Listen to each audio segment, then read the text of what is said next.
그리스도의 풍성하신 은혜와 사랑이 늘 함께 하시기를 바랍니다. 오늘 이 아침에는 예레미야 35장 1절로 11절까지의 말씀 잠시 살펴보려고 합니다. 생명의 삶 큐티 9월 22일자 화요일자 말씀이 되겠습니다. 1절 이하의 말씀을 제가 살펴봅니다. 유다의 요시야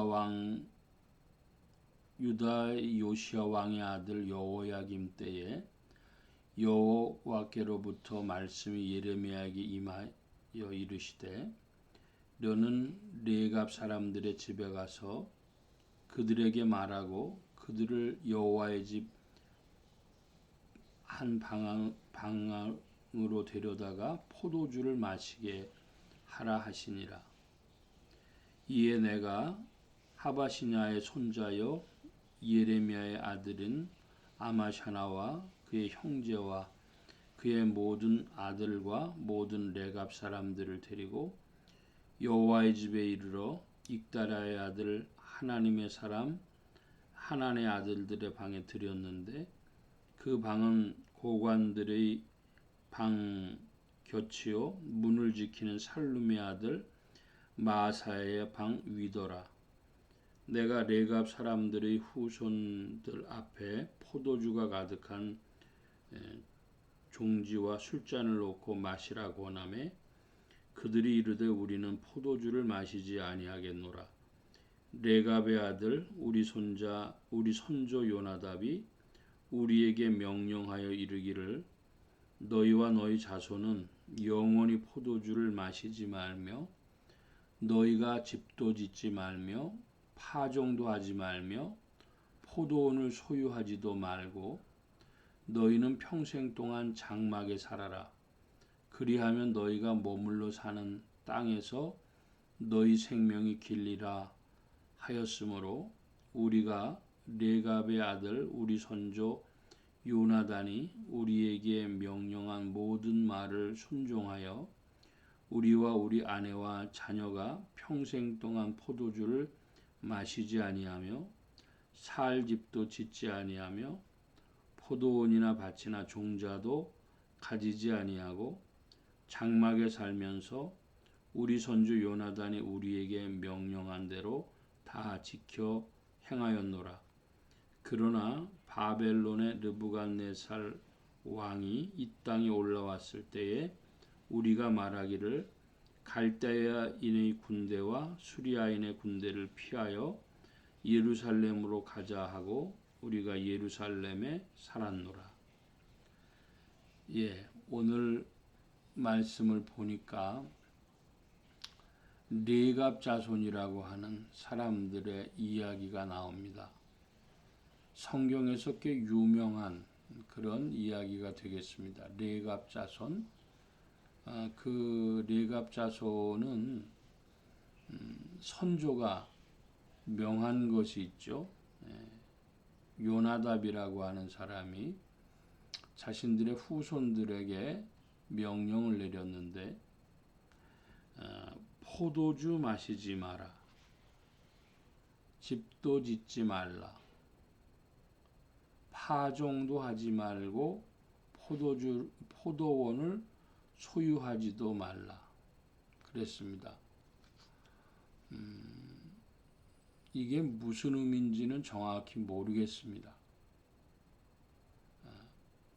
가능한 추측이 있는데 그 당시 농경사회에서 파종을 하지 말고 포도원을 소유하지 말라 그랬으면 이들이 할 수 있는 일은 장막에 살면서 소나 양이나 이런 것들 기르는 목축업에 종사하는 것이 이들이 생활할 수 있는 근거가 되겠습니다.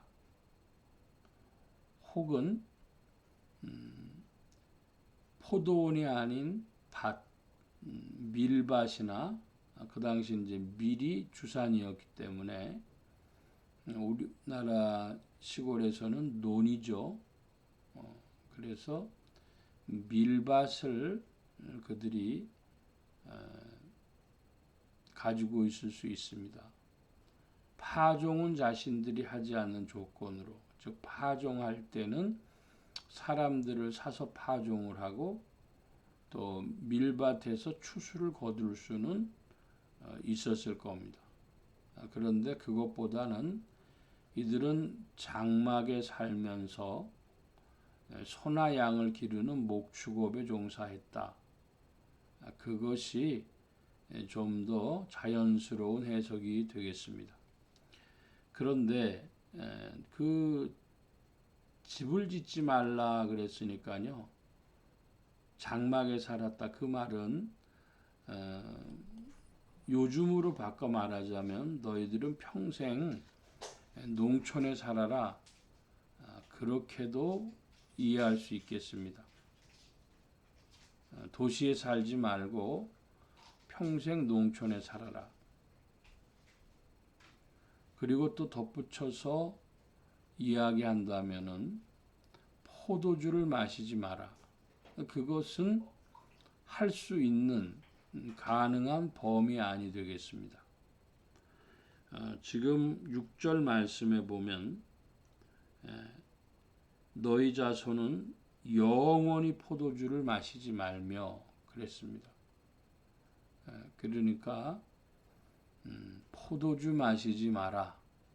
그건 자기들이 좀 쉽게 할 수 있는 일이었겠죠. 그래서 그들이 포도주를 마시지 않았는데 이제 문제는 이 예레미야가 이들을 데리고 여호와의 집에 이르러 그러니까 성전으로 가서 거기서 자 한 잔씩들 하시오 이랬던 것입니다. 두 가지가 이들의 행동을 바꿀 수 있는 이유가 되는데 하나는 이 지금 연회라고 하면 연회고 모임이라고 하면 이 모임을 이끄는 사람이 예레미야입니다. 그리고 믿을 만한 사람이고 그리고 그 장소가 여호와의 집입니다. 그러니까 여기서 함부로 행동한 것이 아니고 그래도 그들의 율법에 허락된 범위 안에서 그 당시에 포도주 마시는 것은 그렇게 이상한 일이 아니었습니다. 축제 때가 되면 포도주와 독주도 자신의 체질에 따라서 골라서 마실 수 있는 이제 그런 문화였기 때문에 하나님의 율법으로도 그것이 허용되어진 부분이 있기 때문에 이들이 여호와의 집에서 자 모여서 포도주 한잔 하시오라고 한 말은 레갑 자손들의 경계심을 헐기에 아주 적당했습니다. 거의 완벽한 조건이라고 할 수 있습니다. 그런데 그들은 그 약속, 선조들과 맺은 약속, 그것 때문에 우리는 포도주 마시지 않습니다. 하고 이야기하는 것이죠. 그러니까 어제 말씀에 하나님 앞에서 노예를 풀어줬다가 다시 잡아들인 이스라엘 사람들의 신실치 못함, 변덕스러움에 대한 하나님의 그 반증으로 이런 사람들도 있다고 하는 증거로서 하나님이 레갑 자손을 들어서 말씀하시는 것이죠.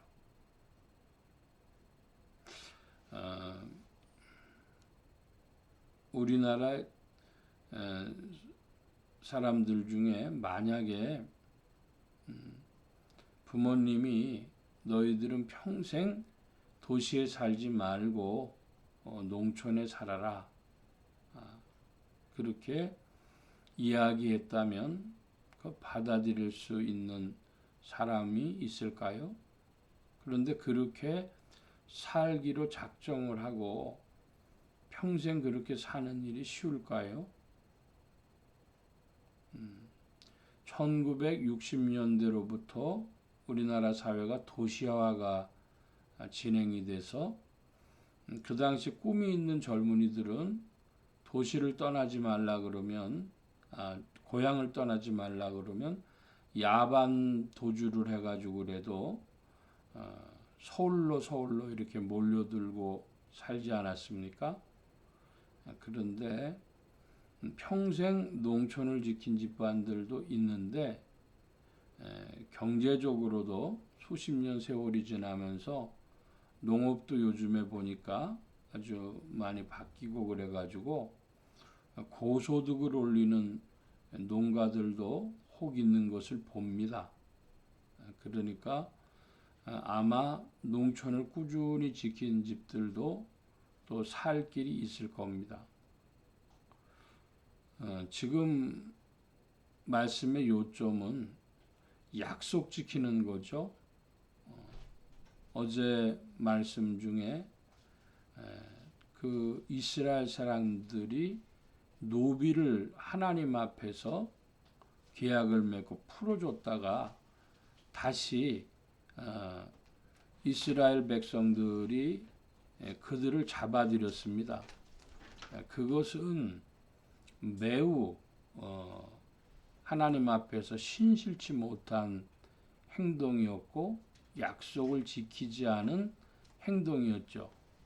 그런데 우리가 기억할 것이 있습니다. 그것은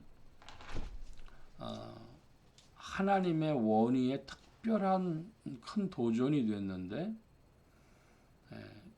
이 노예제도가 니므롯이라고 하는 자로부터 니므롯은 바벨론에 처음으로 자기의 나라를 만든 그런 인물이었습니다. 그것은 하나님의 뜻에 반하는 특이한 사냥꾼으로서 사람 위에 사람이 있는 일이었고 그런 니므롯에게 힘이 어디서 왔느냐? 악의 세력으로부터 왔다. 이렇게 보아야 할 것입니다. 하나님이 원치 아니하시는 것이었기 때문에 그러니까 노예제도라고 하는 것은 본질상 인류 역사를 잘 찾아보면 인류 역사의 그 변천의 모습을 보여줄 수 있고 인류의 타락상을 보여줄 수 있는 것인데 중국으로 치면은 요순우탕 이렇게 공자가 그 옛날의 상고시대 좋았던 시대를 얘기하면서 윤임금 순임금 이야기를 하죠. 그러다가 주나라 때 이제 왕이 세워져서 그래서 주탕왕이라고 하는 자가 아주 그 못된 정치를 벌이죠. 그러니까 윤임금 순임금 때는 사람 위에 사람 있는 곳으로서의 왕이 아니었는데 이제는 점점 변화돼 가지고 왕이 폭정을 벌입니다. 그리고 그것이 당연하다고 사람들은 생각을 합니다. 아직도 인류사에서 사람 위에 사람 있는 이 제도가 문제가 되는데 두 가지 말씀 어제 다 못 드린 말씀 부분이 있어서 좀 더하여 드립니다. 요즘에 보니까 태국에서 이제 왕정 폐지 운동이 벌어지고 있는 것을 봅니다. 왕정이 폐지되지 않고는 사람 위에 사람 있는 나라가 이게 폐지가 안 된다는 것을 이제 태국 사람들이 깊이 깨달은 바가 있는 것이죠. 쉽지 않을 겁니다. 그러나 어쨌든 그들이 왕정 폐지 운동을 이제 그 부패 원인이 그곳에 있는 것으로 알고 이제 태국 사람들이 그런 왕정 폐지 운동을 벌인다고 하는데 일본이 또 특별히 마찬가지입니다. 천황이라고 하는 그런 우스꽝스러운 거짓에 근거한 신화에 근거한 것으로 메이지 유신 때도 1960년대 말 무렵에 메이지 유신이 나면서도 일본의 고메이 천황이라고 하는 이를 이토 히로부미가 죽입니다. 천황을 죽여요. 그리고 오히려 천황제를 옹이하는 듯이 그렇게 이야기를 꾸며서 결국은 세계 전쟁이 일어날 때에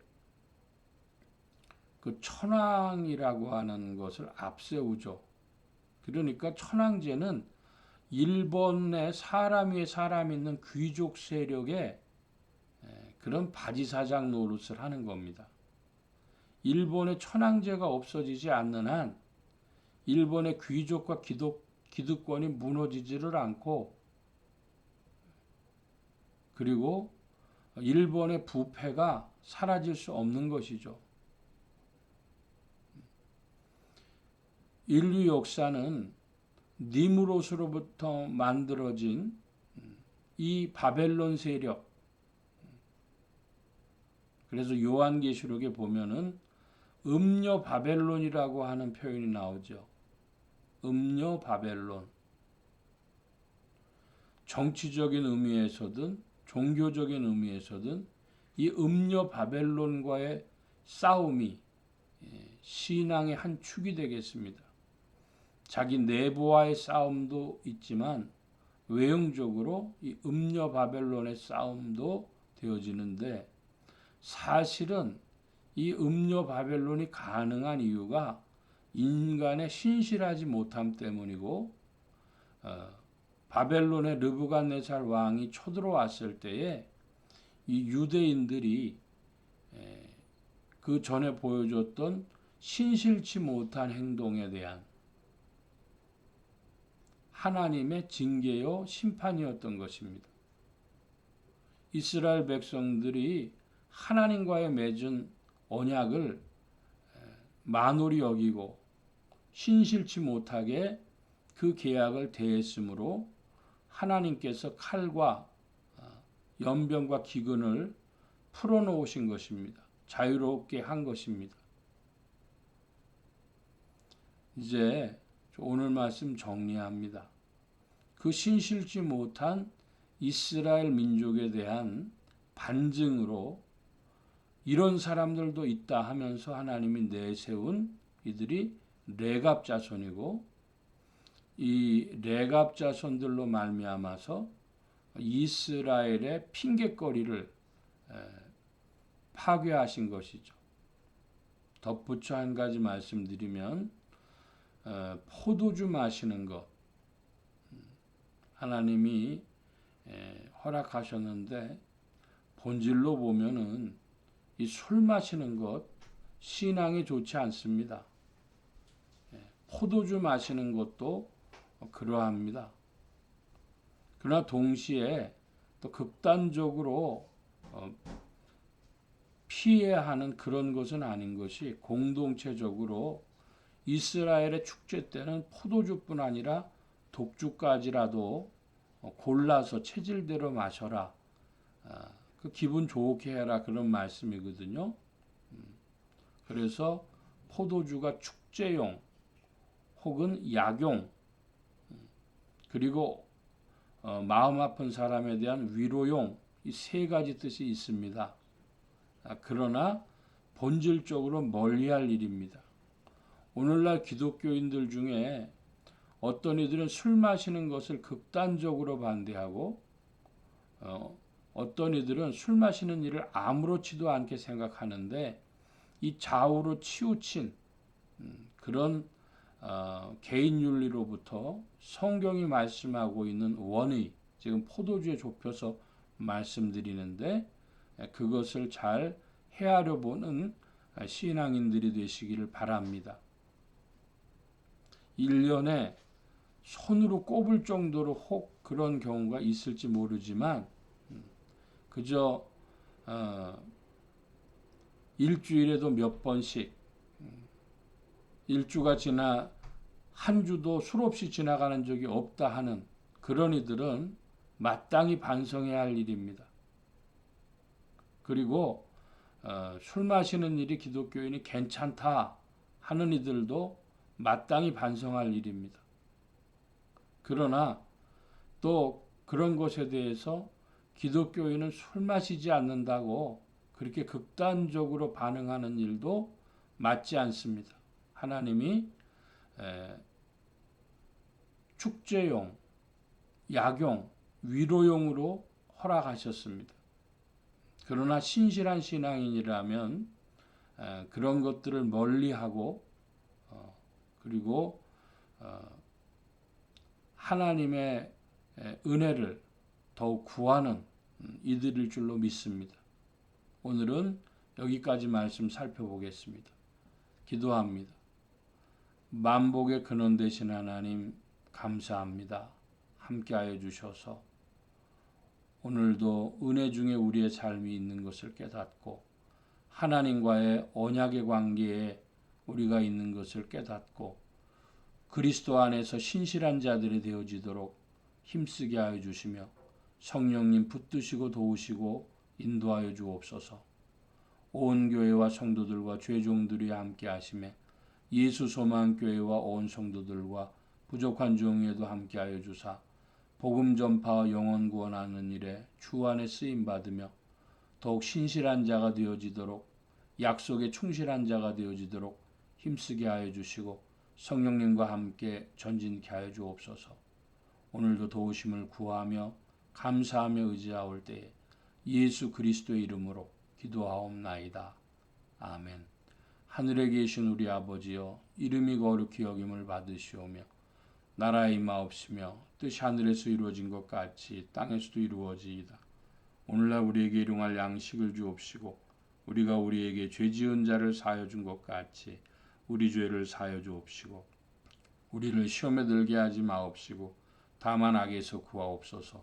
대개 나라와 권세와 영광이 아버지께 영원히 있사옵나이다. 아멘.